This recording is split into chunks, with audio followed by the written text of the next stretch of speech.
Woman charged with Portland double murder granted bail. The Portland businesswoman accused of orchestrating the murders of a pregnant woman and man in May was today offered $4 million bail when she appeared in Portland Parish Court.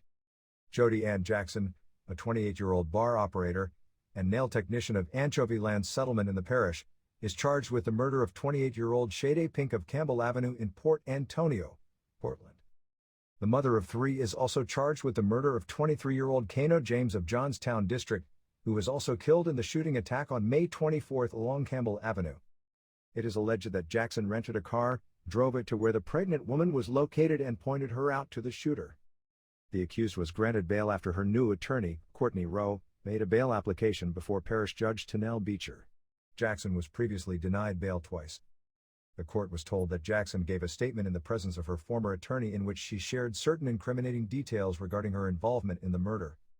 But Rowe argued that his client was not in the right frame of mind when she gave the statement as she had just given birth and did not know the whereabouts of her newborn. Despite the prosecution's objection, Jackson was subsequently offered bail on the condition that she reports 5 times per week at the Claremont Police Station and surrenders her travel documents. Additionally, Jackson was ordered not to interfere with the witnesses and to avoid the parish unless she is attending court. According to police reports, at about 11 p.m. on May 24, Pink and James were among persons playing dominoes when Jackson drove a Toyota Fielder motor car to the area. A man exited the car and opened gunfire at them. Pink, who was about 9 months pregnant, was reportedly shot in the head thrice. Both were assisted to the hospital where they were pronounced dead. An investigation was launched and Jackson was taken into custody. She was subsequently charged on May 29. Attorney Cecile Black is also representing Jackson. Portland resident fined for operating sawmill without a license. A Portland man caught operating a chainsaw in a forest estate without a sawmill license has been found guilty. The accused, David Taylor, appeared before the Portland Parish Court on June 14, 2023, for the unlawful use of a sawmill in Lenox Forest Estate in Portland. Acting Senior Parish Judge Patricia Lopez presided over the matter and fined Taylor $20,000 for operating a sawmill without a license. The conviction follows an investigation by the Forestry Department. On March 23, 2022, Taylor was caught operating the chainsaw sawmill during a routine patrol of the forest estate. After questioning, Taylor was found to be operating a sawmill without a license. A notice of seizure was also served for 25 pieces of Spanish elm lumber that were recovered during this operation. Katie Ann Cruikshank, Senior Director of the Legal Services Branch at the Forestry Department, says the conviction is welcomed and hopes it will dissuade others from operating illegally. She encourages others to regularize themselves, otherwise, they risk a similar fate. We encourage the public to obtain the requisite licenses and permits to avoid prosecution. Sawmill licenses are valid for the calendar year in which they are granted, and as such, persons are encouraged to commence the application process before January of each year so they will have the full 12 months to use their licenses, said Cruikshank. The Forestry Department issues licenses to operate sawmills and to cut or extract timber or forest produce. Permits are needed for the use of the forest road, to remove timber or forest produce, to use and or transport a power saw, and to use or light an open fire or charcoal kiln in forest estates. Taylor breached Regulation 25(1)A of the Forest Regulations, which states, "No person shall without a valid license or permit for the license and purpose approved by the conservator pursuant to Section 28 of the Permit Act and to this regulation, drive, transport or use in any place a sawmill of any type or make." A person who contravenes any of the provisions of Regulation 24(25) commits an offense and is liable on summary conviction before a resident magistrate to a fine not exceeding $50,000, and in default of payment to imprisonment for a term not exceeding 1 year. Regulation 39. Taylor was advised by the agency to obtain a sawmill license for his chainsaw to prevent future prosecution. In the meantime, the Forestry Department encourages the public to report suspicious activity in forested areas to the Forestry Department by calling 876-618-3205 or the nearest police station. Government legislator in Bahamas on rape and death threat charges. Nassau, Bahamas, CMC government legislator Kirk Cornish was remanded after he was charged Wednesday with 2 counts of rape against a 35-year-old woman. Cornish, who on Tuesday was forced to resign as parliamentary secretary in the office of the Prime Minister, faces 2 additional counts of assault and threats of death against the same woman. The prosecution said that the crimes allegedly took place in Cooperstown, Abaco, and in Nassau, New Providence. Cornish was not required to enter a plea to the allegations when he appeared before Acting Chief Magistrate Roberto Reckley. The matter was adjourned to October 17 with attorney Owen Wells indicating that he wants an early trial date and would be seeking bail immediately for his client. Sick JDF soldier discharged 2 years shy of pensionable period. Suffering ex-Army man calls for change to policy as he struggles to pay for dialysis twice weekly.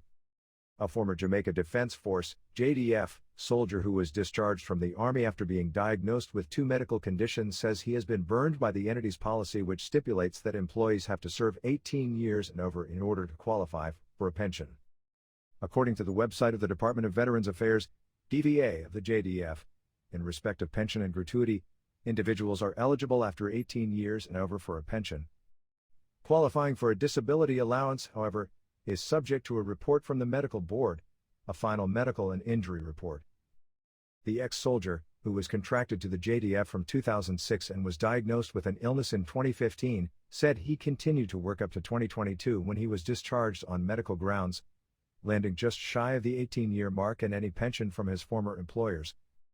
The fact of the matter is that because we have not reached 18 years worth of service with the JDF, we are not considered pensionable, and soldiers who get ill and their contract terminated, if the ailment isn't job-related, they are not considered for what is called disability pension, so soldiers who are considered veterans must find other means of surviving, a former Army man told the IRI News Media TV. I was diagnosed in 2015 with kidney issues. I didn't start dialysis until 2020. And then in 2022 I did an interview and it was told to me that my contract wouldn't be renewed. As it is, I did close to 16 years, but I hadn't reached their stipulated years of service for pension and my sickness was not job-related. Currently, I am a renal patient doing dialysis because of renal failure, so they are saying my sickness is not job-related, that's why they can't compensate me at all, he said. He, however, pointed out that during the time he remained in the Army after being diagnosed, he was provided medical assistance. They were covering my expenses because while doing dialysis I was working, as being sick did not take away from me working. However, they have a fitness exam that you have to do twice a year, and when I did the exam I wasn't able to pass one aspect, and this was for running a given distance and I was over by close to 2 minutes, and it was considered a failure, he disclosed. In noting the stringent fitness requirements, he said, in order to get promotions and stuff you have to be actually fit. You have to pass the fitness exams, so if you don't you can kiss promotions, and going on courses and that sort of stuff goodbye. The former soldier, who said he has sought legal advice, said he was told that he would be hard-pressed to trump the JDF's policy. He, however, has one request of the decades-old institution. They should review the conditions under which persons are discharged for medical reasons. In terms of the kinds of sickness, you would need to have the spectrum a little bit broader under which individuals would be able to access benefits once they find out that they are sick. I would definitely want to see a review of the policies they now have in place, he stated. According to the ex-Army man, he had reasonable grounds on which to believe there was room for flexibility. I had a commanding officer who had made a recommendation that I get a percentage of a disability pension, however, when it went forward it was denied. So I know that there is the capacity of the policy to be reviewed for persons like myself, or others who have sicknesses that may not be job-related, to get some benefit. It is a sickness, I have renal issues, and somebody else might have heart issues, but they are saying, the policy stands once it is not job-related. In our field, job-related would be being in a vehicle that met in an accident or getting a gunshot wound, but what happens to the other persons who may have cancer or so? He questioned. Asked how he is coping presently, the former Army man, who is just under 40 years of age, said, I'm still doing dialysis twice a week and actively trying to get a transplant. Other than that, I am doing some poultry, I work at a hardware and generally doing other things. Admitting that he has no private health insurance of any sort, as he did not see the need to get an additional health policy while in the JDF because the Army covered all medical costs, he said he is now taking steps to apply for the money deducted under the Government of Jamaica's National Insurance Scheme, NISH. Attorney at law Mark Paul Cowan, a partner at one of the Caribbean's largest and oldest law firms, commenting on the former Army man's plight at the behest of the Observer, said while the JDF might have acted in accordance with its policy, it could have made some concessions from a humanitarian perspective. I certainly wouldn't want to say JDF did anything wrong. Maybe they were moved by his particular circumstances but had to be mindful of opening the floodgates, the attorney opined. He, however, said because he was so close to the 18 years, the company, out of compassion, could have found a creative solution to allow him to get to the 18 years to allow him to get the pension, which would not serve as a precedent because that's really what they don't want. They don't want to set a precedent, and everybody has their own unique situation to say, okay, why not me, Cowan said further.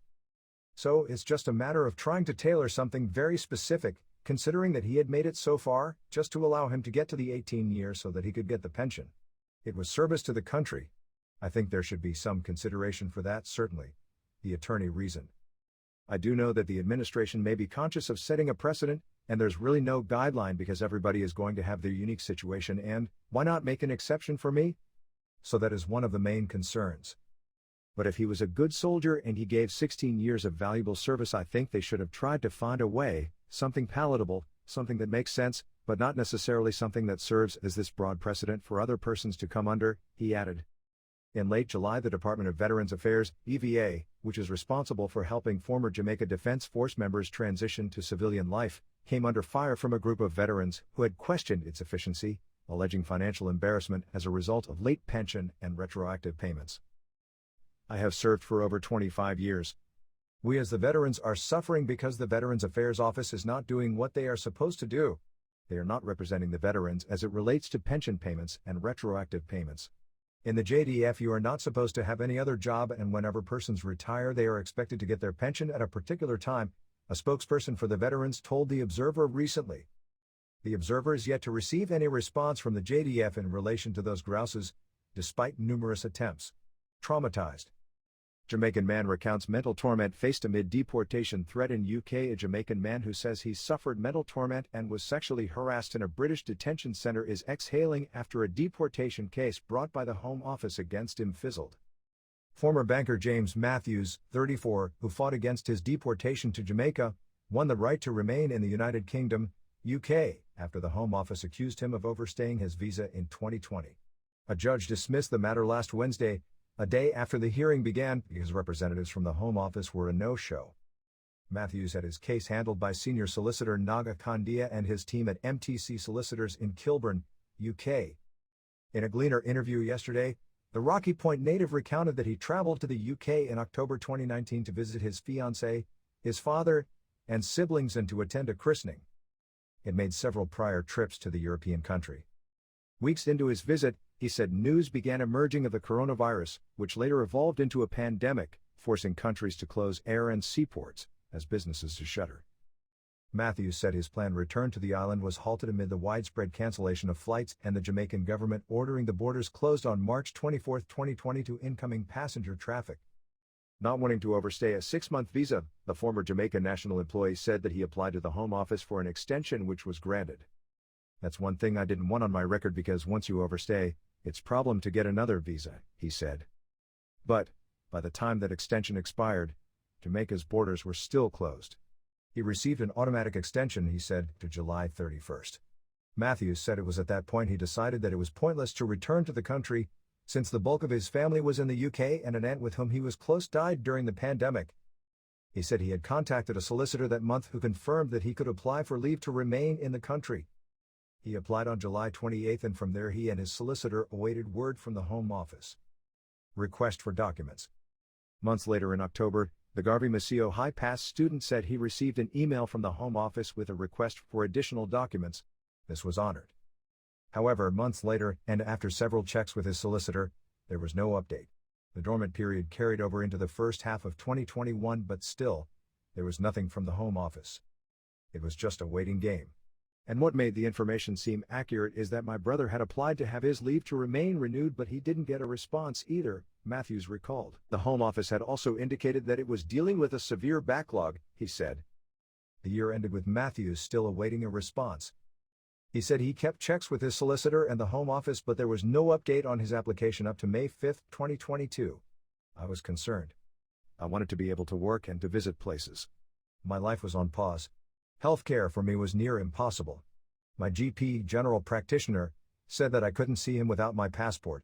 The Home Office had it. So, everything was on pause. Most of the money I received was from my fiancée, my dad, my family members, and even her family, he said, noting that his mother died when he was fairly young. On May 6, Matthews told the Gleaner that he awoke to a loud argument at his in-laws' house in London. He said this was in the wee hours and so he thought he was having a dream. But it was UK immigration. They came upstairs and told me that I was under arrest and that a warrant was out for me, he recalled. Confused and frightened, he said he asked for an explanation and was told that he had overstayed his visa. He was told that his application had been refused more than a year prior in February 2021. He was shocked. The officers told him not to worry, he recalled, because he was going back to Jamaica. Embarrassed, he said he went without protest. He arrived at the detention center at approximately 6 a.m. and was criminally processed. He said that he was not fed until hours later when he was relocated to a Harmondsworth Immigration Removal Center. There, a Jamaican he met who was also facing deportation gave him some biscuits sometime after 10 p.m. He said, as a black man, he was ignored. Lighter people came in after me who got food. I was in a truck and then I was at London Bridge and then Harmondsworth and still nothing to eat, he said. His new Jamaican cellmate, after hearing his story, introduced him to an immigration advocate who then introduced him to Candia.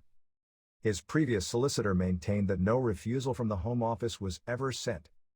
Matthews said though the Home Office, when challenged, could not produce a copy of the refusal, he remained in detention until May 18, the date on his ticket to return to Jamaica. While in custody, he said he was constantly reminded that he was to be deported on that date. He said he was also handed 4 similar documents with the date and notes that he was to leave the country soon. Mental torture. It was mental torture, he said. That was made worse when Matthews said that he was approached by another immigrant who made a sexual advance towards him. He said that an alarm was raised and the man was removed. Matthews said he and his Jamaican cellmate were later moved to cells that, he insists, were meant to intimidate them. He recalled that they were unbearably cold, had large metal doors and the only available window was not easily accessible to them. They had to jump to see the outside, he said. But his new solicitor assured him that his case was simple and that he would have him out before long. British Member of Parliament West Streeting was also advocating on his behalf. I was more trusting in my prayers that God will do what he needs to do. I had been praying since I was in there asking for faith and strength, he said, though adding that he remains grateful to men and team. Matthews said shortly after 6 p.m. on May 17, he heard immigration officers outside the cell of the other Jamaican who was now known to him as Steve. He remembers being on his knees praying and thinking that this was it. He would be sent back to Jamaica to start over.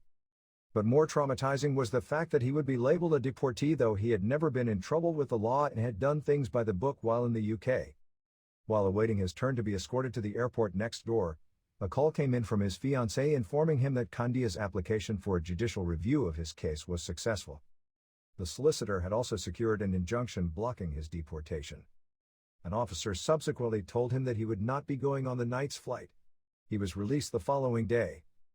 While out, he was instructed to report his whereabouts in Crichton once monthly. It was a part of their game to break me, he said.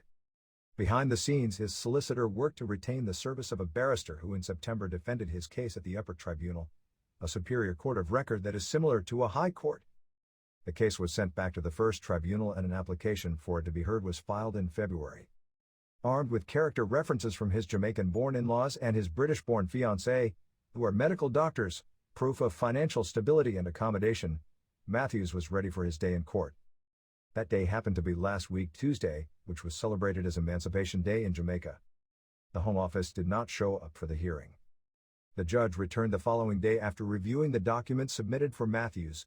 He reportedly informed him that he was successful and would be remaining in the UK. It was the best news I had heard in so long, he said. I didn't think that trying to do everything right and by the books would be this hard. It has been a traumatic experience. On in sports. Double Olympic heptathlon champion Thiam to miss Worlds with injury.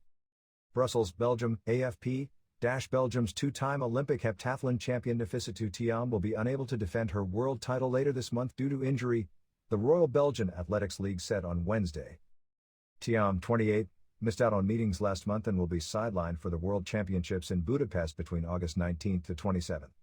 Nafi's preparations were hindered with problems to her Achilles and after different consultations with her team, she decided not to risk aggravating the problem by taking part in Budapest, Thiam's managers said in the governing body's statement.